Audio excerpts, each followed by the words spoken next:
From the land-grant University in Urbana-Champaign, Illinois, this is the Closing Market Report. It's the 9th day of February 2026. I'm Extinction's Todd Gleason.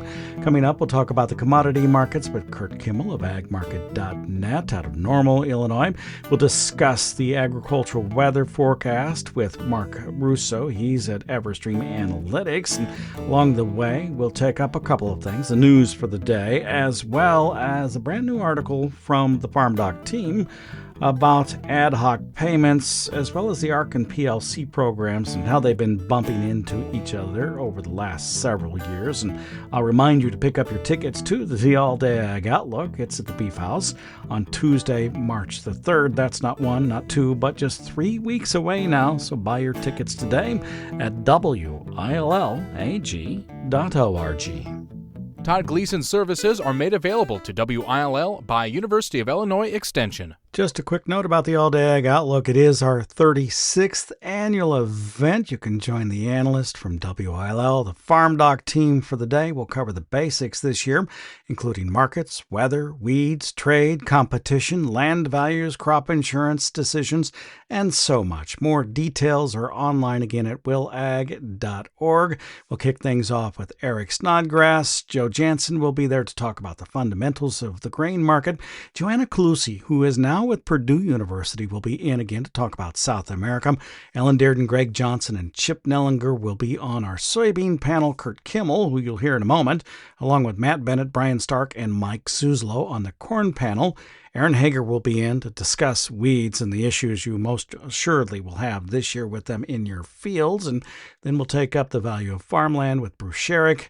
Nick Paulson will be there to talk about budgets, and Gary Schnicke will have some information on your crop insurance decisions. That's all on the 3rd day of March, so there will be plenty of time to make new or different decisions by the time you get to the middle of the month. It's important to get yourself registered today for the All-Day Ag Outlook.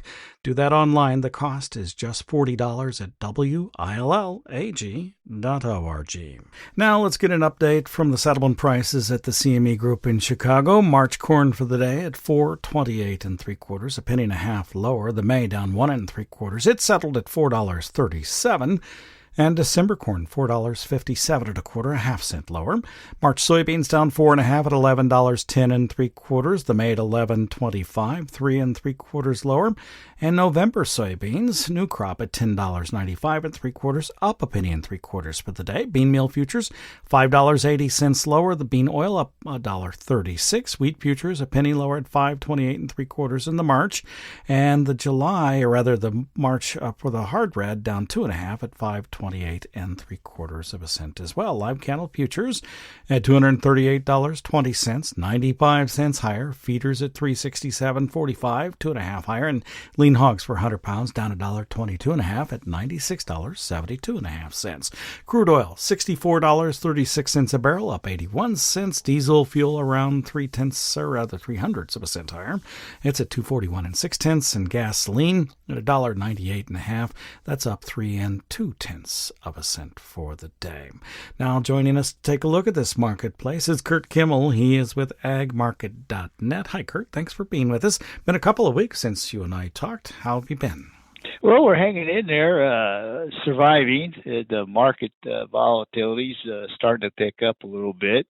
We've been trading a little silver and gold, which has been challenging through here. That's where most of the interest has laid. But excited to get going here in the new year here, and I think we're going to have some good markets in front of us, Todd. Gold up $116 for the day. Silver up $6.15 You think the markets are going to be good? Do you see better markets for corn and soybeans going forward? Oh, yeah. This is giddy up mode here, trademark Zwicker, but it is the year of the horse, and it's starting to get some more notoriety here. Not only is the year of the horse, but the fire horse. So this is a 60-year cycle, so hopefully we'll have some optimism. But the grain market's trying to continue to climb the wall of worry for the most part. We'll have some important news tomorrow. We'll have the monthly supply-demand report. The ag market team, as far as the U.S. numbers, are just virtually unchanged from last month on the carryout. It's kind of hard to really take a stand with the moving targets we're seeing from the reports. But for an example, on bean carryout, the range on bean carryouts anywhere as low as 265 million to as high as 392 million. So it might be safe to say the number will come in somewhere in between there. But most of the interest will be in the South American crop. Basically, we're leaning towards just a slightly smaller Argentina crop due to their dry weather, even though the forecast is starting to cooperate now for them. But the Brazilian crop, maybe just slightly larger. They've had just a little bit more of a favorable weather pattern to work with. So that'll be the news tomorrow morning, actually at 11 a.m., and see what type of surprises we have. The world numbers virtually just about unchanged. Other than that, we're still trying to get a handle on the talk last week of President Trump and the President of China, talking supposedly about some more bean business. We did see a sale this morning of 264,000 tons. But there's ideas that was just a swap for Geneva to the U.S. just to give some more higher numbers here in the U.S. I'll have to visit with the commercial guys in the morning and get a little bit more detail on that. But there is actually a little bit of old crop bean business around. As far as the weekly shipments go, they're still so much strong, so we're shipping out what we've sold here. So we need to see some more sales come to be on the books. Then later on here, fairly quick, we need to see these sales be shipped and not canceled, Todd. How are the exports for corn holding in? Yeah, they're still very strong. We've always been at the upper end. Here today, last week, we shipped out 1.3 million metric tons. That's about 52 million bushels, and that was above trade expectations. Whereas beans, continue to struggle here, so we need to keep an eye. But corn exports, corn ethanol demand, corn usage just remains really, really strong. It's kind of offset what we're seeing to come to town here as far as guys moving corn here to get caught up before they go to the field here this spring. Are farmers feeling better today than they were 2 weeks ago, or are they still in that mindset that we've got some problems in the agricultural economy? Just numb. Guys are just kind of cautious through here. Things are tight. We had the Ag Market Conference in Nashville here over a week ago. We had a couple lender meetings take place, and things are just going to be tight. So it's going to be very, very important here to have some good production here this year, but we'd like to have some higher prices. So it's going to come down to your marketing here, and our best recommendation is kind of stay flexible through here. You got to move some cash grain to pay some bills, but yet you got to have some opportunity to play a little catch up here if the market allows some price strings here as we go through the growing season. On Argentina, the president making an option for them to bring in more beef from Argentina to the United States, raising the tariff quota, meaning they allow more in. I'm wondering if that'll have an impact on what we see in the way of domestic usage for feed, do you suppose? Or is it just kind of, once it's, is it what do you suppose will happen in that case? It's not like it's Mexico where it's just going to go across the border by rail for feed. This is something that's entirely different. Well, the administration probably needs to study logistics a little bit in the beef situation on it. But yeah, they want to combat higher prices here, make things a little bit more affordable. But the thing is that Southern Hemisphere importing, you're talking small percentages versus the Mexican situation we have with it. So I think it's minimal. Probably what's more important in the beef complex at the end of this week and starting this week is we're looking at a major plant worker strike taking place. So that's a little bit more concern here. But the overall beef numbers is going to be a long-term process in here. The thing is, where the trade and the economists got it all wrong is they got their numbers tight right, but they got the demand still remains strong. People just like go out and have a big old cheeseburger. Right. So the point there being it's likely demand is going to continue to keep the price of beef high no matter what that supply, maybe the extra small bit of supply coming in from Argentina might be? We feel so. For years and years and years, we talked about the economy and people not being able to afford. And there is that case where they can go to cheaper cuts. We've got the pork as an alternative here. We've got chicken as an alternative, but overall beef demand just remains strong. Hey, thanks much. I appreciate it. You bet. Take care, Todd. You too. Curt Kimmel is with agmarket.net.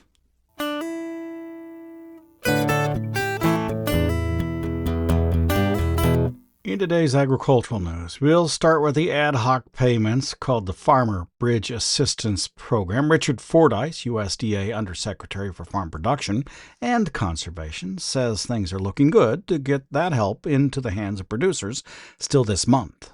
We've gotten most of the procedural things done in order to get the payments out by the end of February, and that timeline looks good. I mean, we're very confident we're going to be able to do that. One way that we're going to deploy this program is going to be through login.gov, and login.gov is basically a federal government portal. It's not unique to USDA. For example, Veterans Affairs, I think, uses it. Internal Revenue Service, I think, uses it to a degree, and other federal agencies, but it's simply a portal that folks need to set up an account in. Fordyce is encouraging producers to create an account at login.gov as soon as possible. When your FBA form is available for you to view and to sign, you can do it through the login.gov platform. And so, I'm just urging farmers to take about 10 or 15 minutes, when they've got a little bit of downtime, just go to login.gov and set up an account. I have actually not done it myself yet, but I've been told by folks that have done it. It didn't take very long. It was pretty straightforward. And certainly if you have trouble setting up a login.gov, feel free to call the local farm service agency office. I think those folks will be able to help you kind of go through that sign up process or that account, setting that account up process. And so login.gov, we're going to try it on FBA, and we're hopeful that it works pretty well for the folks that want to use it. And we're going to continue to use that platform as we deploy other programs going forward. Again, that was USDA Undersecretary Richard Fordyce. For more information on how to sign up for a login.gov account, go to farmers.gov/account or just go to login.gov. One of the other places that uses that login is Social Security. Well, the USDA's Economic Research Service forecasts net farm income, a broad measure of profitability in the agricultural economy, is forecast to drop by 0.7% to $153.4 billion in 2026. When adjusted for inflation, net farm income is projected to decrease about $4.1 billion. Reuters says that drop comes despite near-record government payments, which will make up almost 29% of producers' bottom line.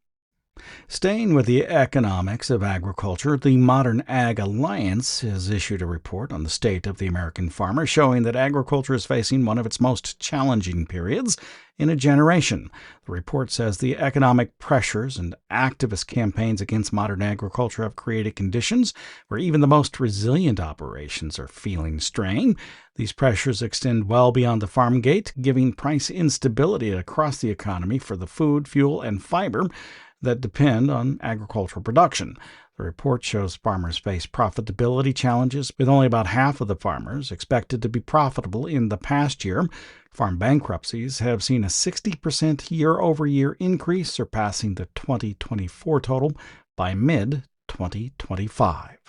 And finally today, 40 farm and agricultural groups have launched the Agricultural Coalition for the U.S.-Mexico-Canada Agreement, underscoring the deal's vital role as an economic engine for the U.S. farm economy.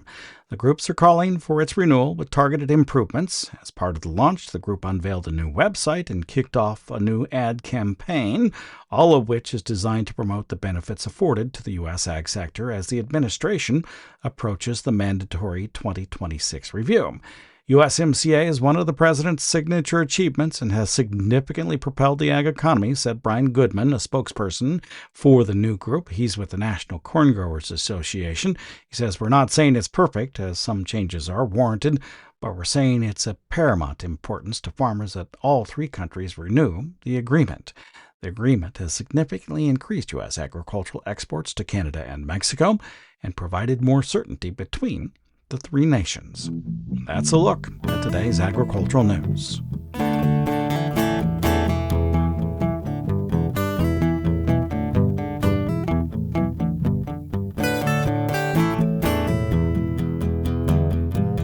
Listening to the closing market report from Illinois Public Media on this Monday afternoon. Do visit our website, willag.org, where today you can sign up for the All-Day Ag Outlook. It'll be in Covington, Indiana, Tuesday, the 3rd day of March. We'll cover the basics this year, including markets, weather, weeds, trade, competition, land values, and crop insurance decisions. The cost is just $40. Includes your morning cinnamon roll and coffee from the Beef House and a Beef House lunch. The FarmDoc team and I invite you to join us Tuesday, March 3rd at the Beef House in Covington, Indiana. Your tickets can be purchased at willag.org or at farmdocdaily.illinois.edu.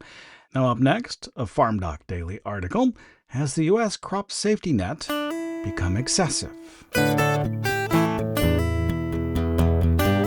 Three university agricultural economists argue in a new article posted to the FarmDoc Daily website that federal crop safety net programs may be paying out too much money at the wrong time. The article is written by Ohio State's Carl Zuloff, Virginia Tech's David Orton, and Gary Schnitke from the University of Illinois. Now, you may read it today on the FarmDoc Daily website or at willag.org. It's called, Has the U.S. Crop Safety Net Become Excessive? They write that the current crop safety net for barley, corn, cotton, oats, peanuts, rice, sorghum, soybeans, and wheat crops may be too large. These are the crops for which USDA-ERS computes an economic cost of production, or COP. Well, since 2000, the annual market net return on average fell 4.2% per year below economic cost of production for these 9 crops. However, government payments averaged 3 times that amount, or 12.7% per year of cost. Again, that's more than triple the level needed to cover the losses. We'll skip over much of the detail in the article and go straight to the policy implications. No businesses like losses, but losses are important to incentivize efficiency in a market economy at the individual firm or farm level and at the collective sector level, the three right. So far in the 21st century, the U.S. crop safety net policy has on average more than eliminated crop sector loss. Here's the short version of the problem. Crop safety net losses, ARC and PLC, are paid out too late, and ad hoc payments have been allocated to fill that gap. The losses, well, they're not exactly losses. They're profits because of the timing of the payments, which cause investments that otherwise wouldn't happen. The ag economists say adding a government payment to a double-digit market return in the following year is a recipe for excesses, especially when the safety net is already more than covering loss when market return is negative. Now, here's what that means. A treadmill of ever higher support seems inevitable as safety net payments above loss find their way into input and land prices. So debate is badly needed on when and how to curtail, even eliminate crop safety net payment when market return is positive. This includes crop insurance subsidies. One option is a sliding scale of insurance premium subsidies and a share of commodity program payment acres tied to market net return. Debate's also needed on what level of average sector loss overall is consistent with a safety net that does not impede needed market adjustments. The provision of additional ad hoc assistance for the 2025 crops, for instance, is a critical test of whether the U.S. and U.S. crop agriculture are willing to allow crop sector loss to exist even for a year, consistent with being a competitive enterprise. Finally, Zuloff, Orden, and Schnitke write that recent ad hoc assistance has occurred shortly after harvest, suggesting this is when the policy community believes payments should occur. In contrast, commodity program payments, ARC and PLC, well, they're not made until October of the next calendar year. A payment may thus occur when market return is higher, even positive, exacerbating rather than easing crop economics. They say moving commodity program payments to harvest can be easily accomplished by using cash price at harvest rather than market year average price. Now, crop insurance payments, too, including from area insurance, need to be made no later than January to better align with assistance needed. The number crunchers say making these changes will also improve the information about other safety net program payments when determining ad hoc assistance. You're listening to the Closing Market Report on a Monday afternoon. Our theme music is written, performed, produced, and courtesy of Logan County, Illinois farmer Tim Gleason. Let's check in on the global growing regions across the planet with Mark Russo now. He is with EverStream Analytics. Hi, Mark. Thanks for being with us. I want to talk about this little thaw we're having at the moment, just at the beginning of it. Can you tell me what it means across the Midwest? And more importantly, is there any rainfall that comes along with this? Well, Todd, the pattern across not only the Midwest, but across much of the middle of the country, including the plains as well, will be unseasonably warm here all of this week, basically all of next week as well. So a marked change here to the exceptionally cold, even record cold pattern here of recent weeks. With the much warmer temperatures due to mild Pacific air that will be streaming in, we will also see some moisture streaming in from the Pacific as well. And that will increase precipitation prospects across the Midwest, especially the southern half of the Midwest and down into the Delta. A little bit of that precip will fall across the Plains hard red belt. But one area, though, that does look to miss out here is northwestern sections of the belt. And then if you turn your attention to South America, what do you find? Across South America, we continue to see favorable weather across the vast majority of summer crop acreage. Now, the past few weeks have seen a decline in soil moisture and conditions for summer crops across Argentina due to some below normal rainfall and above normal temperature patterns, but that's now in the process of changing.